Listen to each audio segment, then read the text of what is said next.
लहर दिल्ली से चलती हुई पंजाब पहुंची, पंजाब से अभी हरियाणा में है। आएगा वैसा बदलाव जैसा दिल्ली और पंजाब में देखने को मिला? 110% आएगा।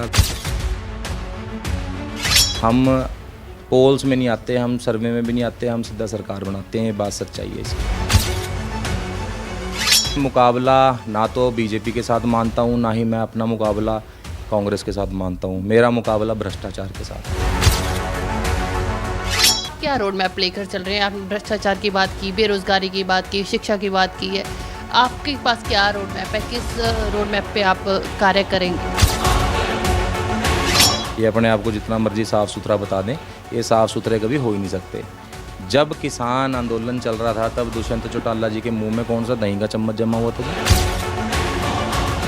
हरियाणा विधानसभा चुनाव को लेकर तमाम सियासी पार्टियों की ओर से प्रचार जो है वो लगातार तेज किया जा रहा है और आम आदमी पार्टी भी इस बार चुनावी मैदान में है, बदलाव की बात कर रही है। इस वक्त अंबाला में हम मौजूद हैं। अंबाला से आम आदमी पार्टी के कैंडिडेट हमारे साथ हैं, एडवोकेट केतन शर्मा जी। केतन जी, सबसे पहले तो कैसा प्रचार चल रहा है? प्रचार, मैं पहले तो आपका धन्यवाद करूंगा द समर न्यूज़ का कि आप टाइम निकाल के आए। प्रचार बहुत ज़बरदस्त चल रहा है और ये रिज़ल्ट बताएगा हमारा कि प्रचार कैसा है। बदलाव की लहर दिल्ली से चलती हुई पंजाब पहुंची, पंजाब से अभी हरियाणा में है। आएगा वैसा बदलाव जैसा दिल्ली और पंजाब में देखने को मिला? 110% आएगा, because there is a lot of things which we have to change. बदलाव दिल्ली में 10 साल से हम वो गारंटियाँ देते हैं जो हम कर चुके हैं। हरियाणा में भी हम वही गारंटियाँ दे रहे हैं, क्योंकि दिल्ली में हम 10 साल से वर्क कर रहे हैं, 2.5 साल से हम पंजाब में वर्क कर रहे हैं। तो हमको बताने की आवश्यकता नहीं है कि हम क्या कर सकते हैं, हमारा समर्थ क्या है, हम क्या करना चाहते हैं। We just only to prove कि हमने लोगों के पास जाना और बताना है कि आप हमें वोट देंगे तो हमारा एजेंडा ये है। हम जो कर चुके हैं, हम करे हुए काम गिनवा रहे हैं। हम वो नहीं, हमारा मैनिफेस्टो बोगस मैनिफेस्टो नहीं है कि दे देंगे, कर देंगे, हो जाएगा। ये मैनिफेस्टो नहीं है, हम कर चुके हैं। वो हम यहाँ पे हरियाणा के लोगों को देना चाहते हैं। मान साहब ने पंजाब में बोला था कि हम सर्वे में नहीं आएंगे, हम सरकार में आएंगे। उन्होंने प्रूव किया। हरियाणा में भी लग रहा है कि ऐसा कि सर्वे में आए ना आए, सरकार में आएंगे। केजरीवाल जी ने एक इंटरव्यू में बोला था, मुझे याद है, उन्होंने लिख के दे दिया था पर्ची पे कि हम पंजाब में आ रहे हैं तो आ रहे हैं। और वही चीज़ हरियाणा में भी केजरीवाल जी, अब उनकी अंतरिम जमानत हो चुकी है। हरियाणा में भी अब उनके दौरे शुरू होने वाले हैं। अम्बाला में भी उनका दौरा हम कोशिश करेंगे कि अम्बाला के वासियों के लिए भी लेके आएंगे केजरीवाल जी को, या नहीं तो भगवंत मान जी को लेके आएंगे। और यहाँ पे भी हम गारंटी दिलवाएंगे कि हरियाणा में सरकार हम डेफिनेटली बना रहे हैं। हम पोल्स में नहीं आते, हम सर्वे में भी नहीं आते, हम सीधा सरकार बनाते हैं। बात सच्चाई है इसकी। वैसे जब कैंडिडेट्स की लिस्ट जारी हो रही थी तमाम पार्टियों की, तब ये कहा जा रहा था कि आम आदमी पार्टी के पास तो कैंडिडेट नहीं है, परंतु पूरे के पूरे कैंडिडेट चुनाव मैदान में आज। देखिए, ये तो ना हर पार्टी की एक अपनी अपनी स्ट्रेटजी होती है कि किसने कितना किसको कब उतारना है मैदान में। 100 चीज़ें होती हैं हर तरीके की, सबकी अपनी नीतियां हैं कि किस प्रकार से किसने क्या करना है। तो ऐसा नहीं है कि आम आदमी पार्टी पे कैंडिडेट नहीं थे, अब लिस्ट फाइनल हुई है तो सबको मुंह की खानी पड़ी गई। ईंट का जवाब पत्थर से आम आदमी पार्टी ने दे ही दिया। जिनको जो हमारे ऊपर ये आरोप प्रत्यारोप कर रहे थे कि इनके पास तो कैंडिडेट नहीं है, लिस्ट नहीं फाइनल होगी, 90 के 90 विधानसभा में उतार के हमने उनको करारा जवाब देने का काम किया है। बिना अलायंस के वो भी आप चुनावी मैदान में आए हो। मुकाबला किसके साथ केतन जी आप मानते हैं? देखिए, मैं मुकाबला ना तो बीजेपी के साथ मानता हूँ, ना ही मैं अपना मुकाबला कांग्रेस के साथ मानता हूँ। मेरा मुकाबला भ्रष्टाचार के साथ है। सीधा सीधा जो आदमी भ्रष्टाचार करेगा, जो पार्टी भ्रष्टाचार करेगी, उसका मुकाबला मेरे साथ डायरेक्ट होगा। लोहे के चने चबवाने का काम करूंगा अम्बाला शहर में।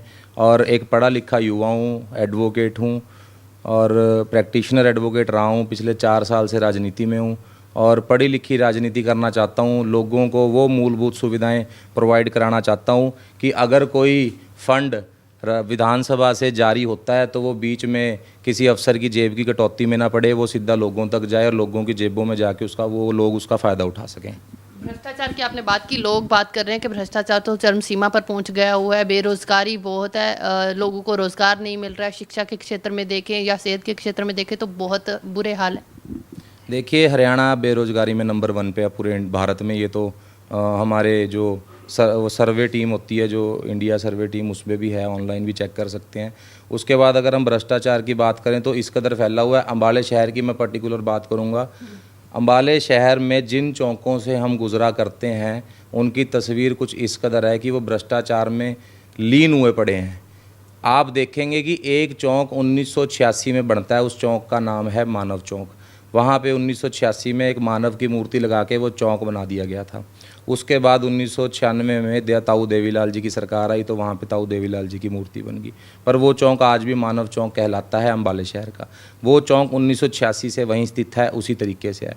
उस चौक के ऊपर लाखों नहीं, अगर मैं उसकी कोट कर दूँ तो 48 लाख रुपए की रेनोवेशन पे खर्चा आया। ऐसा कौन सा सरकार ने, मतलब कौन सा मोतियाबिंद उतराया था नगर पालिका नगर निगम की आंखों में जो उस टाइम पे सत्ताधारी बैठे थे, अफसर थे, कि आप 48 लाख रुपए उस चौक पे लगा रहे हो जो ऑलरेडी बना हुआ है, एस्टेब्लिश चौक है। आपने ऐसी कौन सी रेनोवेशन कर दी?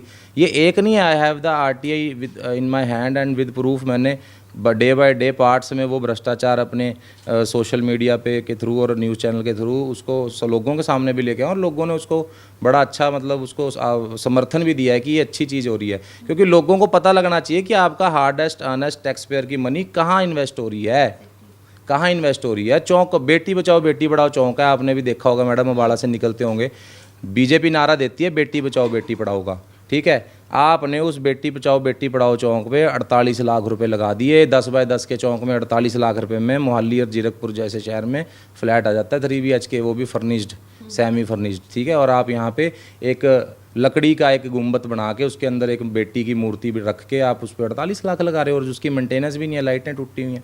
कहाँ, जब हम किसी को चौक देते हैं बनाने के लिए ना, तो उसका मेंटेनेंस का ठेका भी तो देते होंगे ना। उस 48 लाख में भी आपका ये भी जिम्मेदारी है जी। आप इसको मनीषा पटेल बुलाई थी जी, एक्ट्रेस आए थे, उनका हवाई टिकट और उनका रहने खाने का खर्चा भी उसी चौक में जोड़ दिया गया। ये भ्रष्टाचार है। तो क्या आप क्या रोड मैप लेकर चल रहे हैं? आपने भ्रष्टाचार की बात की, बेरोजगारी की बात की, शिक्षा की बात की है, आपके पास क्या रोड मैप है? किस रोड मैप पे आप कार्य करेंगे? मेरा रोड मैप बिल्कुल क्रिस्टल क्लियर है जी। मेरा रोड मैप पानी की निकासी से शुरू होता है।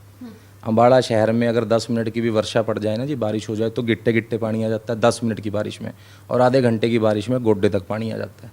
और अगर कहीं 6-7 घंटे की बारिश पड़ जाए तो लोगों को अपनी छतों पे जाना पड़ जाता है। ये आलम है सफाई का और पानी की निकासी का। 11 करोड़ कुछ की लागत से असीम गोयल जी ने एक पंप लगाया था, नगर सेवक जी ने, हमारे पूर्व नगर सेवक जी ने एक पंप लगाया था। मैंने कई बार अपील कर दी कि उसको चला दो। कई मैट्रिक टन पानी निकालने का वादा किया था, वो चला ही नहीं आज तक, ठीक है। नालियाँ साफ़ होने के कॉन्ट्रैक्ट तो उठते हैं, पर उन पर पीला पंजा वो बीच में रुक जाता है। वो एक पंजा पूरे अम्बाड़े शहर की नालियाँ थोड़ी साफ़ कर देगा। ये मेरा पहला रोड मैप है। दूसरा रोड मैप है मेरा रोज़गार। मैं एक युवा हूँ। अगर मेरे अम्बाड़ा शहर में या अम्बाड़े ज़िले में कोई भी नेशनल यूनिवर्सिटी होती तो मेरे को देहरादून जाके लॉ कॉलेज से लॉ ना करनी पड़ती, मैं यहाँ पे करता।